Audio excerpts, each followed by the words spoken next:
Hello, my name is Alexandra Dan, and today I will be discussing new and progressive research pertaining to theory of mind development in infants and young children with autism spectrum disorder. Theory of mind is a key component of cognitive development, as it's how humans reason about the mental states of others. It allows individuals to recognize their own beliefs, as well as others, as two distinct concepts but also overlapping. By 7 months of age, infants are able to attribute beliefs to others and to start to show imitative and emotional differences. Typically, by the age of 5, they have mastered this skill and able to understand that others think differently, feel differently, and make inferences about that information. However, children with ASD often struggle with many of the mechanisms behind theory of mind. They have difficulty with imitation, identifying others' emotions, empathy, and other social skills in everyday interaction. Going into some of the research, I start with Marina Bedney's Growing Up Blind Does Not Change the Neural Basis of Theory of Mind. She looks specifically at the development of how visual experience and biological factors interact to create this phenomenon.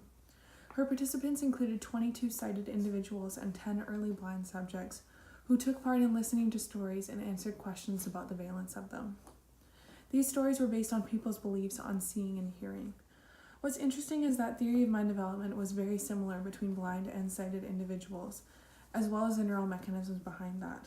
This heavily signifies an experiential element to this development. The experience of hearing talk about mental states, using words like I think, I feel, I want, in stories has allowed blind individuals to develop rather typically. So if we know that verbal experience is important to the development of theory of mind, we can then look at Claire Hughes' Origins of Individual Differences in Theory of Mind, Nature from Nurture, and understand theory of mind's role in young children's social lives. More specifically, she investigates the contributions of genetic and environmental influences on individuals' theory of mind using twins. 1,119 60-month-old twins were used to explore the influences and overlapping differences in theory of mind, focusing more on verbal abilities. She used socioeconomic status, verbal and theory of mind tests as the measures. Her results yield some interesting conclusions, which include the fact that accelerated acquisition of theory of mind has been reported for children in larger families, which to me shows that relationships, social interactions, and experience within the dynamic of the family unit is incredibly important in developing theory of mind. There are more conflicts to work through and therefore discussions within the family. She also mentions an interesting point on attachment, in that securely attached infants outperform other children on tests of theory of mind. After thinking about these studies and seeing the importance of experience, especially verbal ones, along with attachment, family dynamics, and so on, I wanted to look at parenting styles in relation to theory of mind. The first piece of literature that I would like to discuss is Joanna Smorgowska's The Children's Social Understanding Scale, an advanced analysis of a parent report measure for assessing theory of mind in Polish children with and without disabilities. This is where she took 726 parents and 781 children and had them complete a questionnaire that assesses theory of mind. The results indicated that authoritative parenting was predictive of high CSUS scores in typically developing children, and disabled children with either mild intellectual disabilities or hearing impairments had more permissive parents and decreased scores on the same scale. I think this is interesting because permissive parents often lack directives, don't enforce rules or schedules, and in many cases, this is something that disabled children often thrive on. This leads me to Jessica O'Reilly and Candida Peterson's study on authoritative and authoritarian parenting relative to children's social understanding. These two women focused their attention on the relationship between the two parenting styles and development of theory of mind.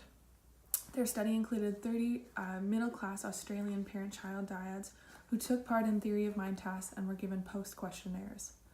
Their results indicated that authoritarian parents had children that were less advanced in theory of mind in comparison to children who had more authoritative parents. These parents engaged in more family conversation, reasoning with the child, and explanations rather than just using power assertion as their main discipline. Using Smorgowska's research on mild disabilities and authoritative parenting, along with O'Reilly and Peterson's findings on the correlation between authoritative parenting and advanced theory of mind, it led me to Deborah Zann's study on parenting programs designed for newly diagnosed autism spectrum disorder children, that was based on more authoritative techniques to address issues such as screaming, hitting, arguing, and very outright behaviors. To note, the study used participants that were diagnosed with 1 year, so to keep in mind the amount of stress that the family unit was experiencing, it could have influenced their parenting both negatively and positively. She used a satisfaction questionnaire with a 13-item self-report tool to address the quality of the program, and after 4 sessions, parents reported higher levels of satisfaction and higher levels of closeness between the parents and the children. Most parents felt that an ongoing program could help them target more specific behaviors as well as more internalized problems, such as theory of mind perhaps. So this leads me to my research question.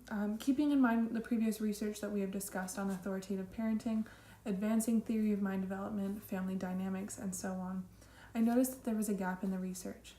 If disabled children are likely to have permissive parents, likely because the parent doesn't want to trigger the child in any way, and an interjection of authoritative parenting helps discourage behaviors that are more outright. And we already know that authoritative parenting yields more advanced theory of mind development. I asked the question, does authoritative parenting affect theory of mind development in ASD children? I think this is an important question to ask because ASD is being diagnosed earlier and earlier, and if we can help combat some of the challenges that are associated with this diagnosis, children can benefit from parenting techniques that may not be an obvious choice to everyone. I do think this is a difficult topic to research because it will take a considerable amount of time to gather all the data, as well as it being so incredibly qualitative. However, I think comparing individuals that have been raised with permissive parents, authoritarian parents, and authoritative parents, it could help yield very interesting findings into the type of environment that these ASD children need from an early age. My hypothesis is that authoritative parenting will benefit theory of mind development in ASD children based on the literature on this topic and what I have discussed previously. I would ideally set up my study as the following. For participants, I would like to use parent-child dyads and have children that are 5 to 12 years of age that are both typically developing and those have been diagnosed prior to the age of 5. I would have parents fill out the parenting styles and dimensions questionnaire and have children complete theory of mind tests such as the Sally-Ann test or the theory of mind test. Ideally, I would like this to take place in an environment that the child is used to eliminate any confounds that could tamper with the research being done. Many times, strange places for both typically developing and ASD children will result in not showing true abilities or results. I would then like to debrief with the parents and children separately to understand the dynamic within the family, not only to validate the honesty of the answers given, but also to create a sense of reliability of the results and to see if there's a correlation. Results. Based on the research that is done previously on the positive effects of authoritative parenting, both on disabled and typically developing children, I predict that authoritative parenting started from an early age in the child's life will positively affect the development of theory of mind. This parenting style emphasizes heavily the importance of discussion, understanding others, reasoning, and logical consequences, which are even more critical to children who have been diagnosed with a disorder that struggles with many of these concepts. If they are already seeing improvements in children who are behaving in outright and aggressive manners, I think we can continue to use the techniques to target more specific struggles like theory of mind. Implications. I think if the results were significant in this proposed study, it would help enormously in the awareness of how crucial parenting is in ASD children. It is completely understandable to be fearful and therefore take a more permissive style when parenting a child with this disorder. However, if we can continue to show the effectiveness of authoritative parenting, we could help combat some of the struggles the child will face not only in childhood, but adolescence and adulthood. Having the ability to understand others is important in so many different facets of life, society, and personal narratives. As previously discussed, we are detecting ASD from such an early age that if we found evidence that parenting could offset some of the challenges, that we could hopefully catch it soon enough to have children developing more typically than they already are. I think it would also alleviate some of the parental stress of the unknown and how to raise these children, as well as benefit the family dynamic as a whole. Parenting styles continue to have a huge question mark around them, and I think many researchers are now connecting them to child behavior outcomes more than just the outright behaviors that we already know. whether that be typically developing or otherwise. I think in many ways, quality of life is incredibly important and underused measure in understanding some of these topics. If we were to help children develop theory of mind, we could therefore help parents, siblings, and the kin surrounding them be part of helping these ASD children succeed. Thank you for watching.